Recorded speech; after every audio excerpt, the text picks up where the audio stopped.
জাতীয় নাগরিক পার্টির মুখ্য সমন্বয়ক নাসির উদ্দিন পাটোয়ারি বলেছেন, শেখ পালিয়েছিল পাকিস্তানে, শেখের বেটি পালিয়েছে ভারতে। এই শেখের বেটি বাংলাদেশকে ছাড়খাড় করার জন্য গোপালগঞ্জের নাম ব্যবহার করেছে। খোঁজ নিয়েছি, শেখের বেটির পাশের বাড়ির লোকের জীবনামলের কোনো উন্নতি হয়নি। বাস্তবিক ক্ষেত্রে তাদের নাম ব্যবহার হয়েছে সবখানে, কিন্তু গোপালগঞ্জবাসীও বৈষম্যের শিকার হয়েছে। আর এই বৈষম্যের শিকার হয়েছেন শেখের বেটি হাসিনার দ্বারা। জুলাই পদযাত্রার অংশ হিসেবে বুধবার দুপুরে গোপালগঞ্জ শহরের পৌর পার্ক এলাকায় আয়োজিত সমাবেশে তিনি এসব কথা বলেন। এনসিপির এই নেতা বলেন, শেখের বেটিকে আমরা ভারতে পাঠিয়ে দিয়েছি, গোপালগঞ্জবাসীর আর ভয় নাই। শেখ পরিবার দ্বারা যারা নির্যাতিত নিপীড়নের শিকার হয়েছেন তাদের ভয় নাই। আমরা একটি নতুন বাংলাদেশ গঠনের জন্য পদযাত্রা করছি, আপনাদের দুয়ারে হাজির হয়েছি। আমরা রাজনৈতিক দল গঠন করেছি। শেখের বেটি, শেখের নামে যে রাজনীতি হয়েছে, পরিবারতান্ত্রিক রাজনীতি হয়েছে, তা থেকে বের হয়ে আমরা ভালোবেসে নতুন একটি বাংলাদেশ গঠনের অভিপ্রায়ে বাংলাদেশ করতে যাচ্ছি।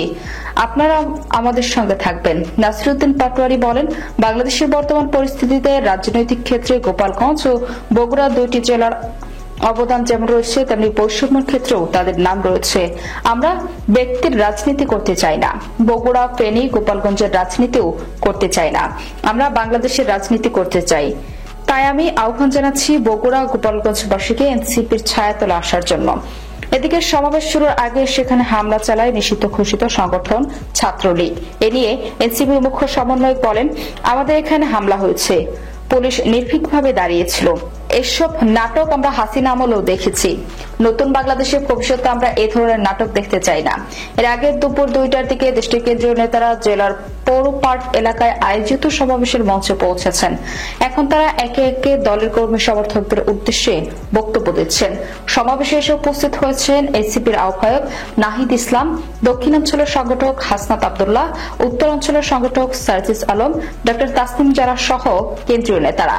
ইনকিলাব জিন্দাবাদ স্লোগানের মধ্য দিয়ে দলের স্থানীয় নেতাকর্মীরা তাদের স্বাগত জানান। তবে কেন্দ্রীয় নেতাদের সমাবেশস্থলে পৌঁছানোর আগে এনসিপির মঞ্চে হামলার ঘটনা ঘটে। এদিন দুপুর 1:35 দিকে গোপালগঞ্জ শহরের পৌর পার্ক এলাকায় আয়োজিত সমাবেশের মঞ্চে এই হামলা চালানো হয়। এই সময় সমাবেশের মঞ্চে থাকা সাউন্ড বক্স, মাইক, চেয়ার ভাঙচুর সহ উপস্থিত এনসিপি নেতাকর্মীদের উপর হামলা করা হয়। গোপালগঞ্জ সদর থানার ওসি মোহাম্মদ সাজিদুর রহমান বিষয়টি নিশ্চিত করেছেন।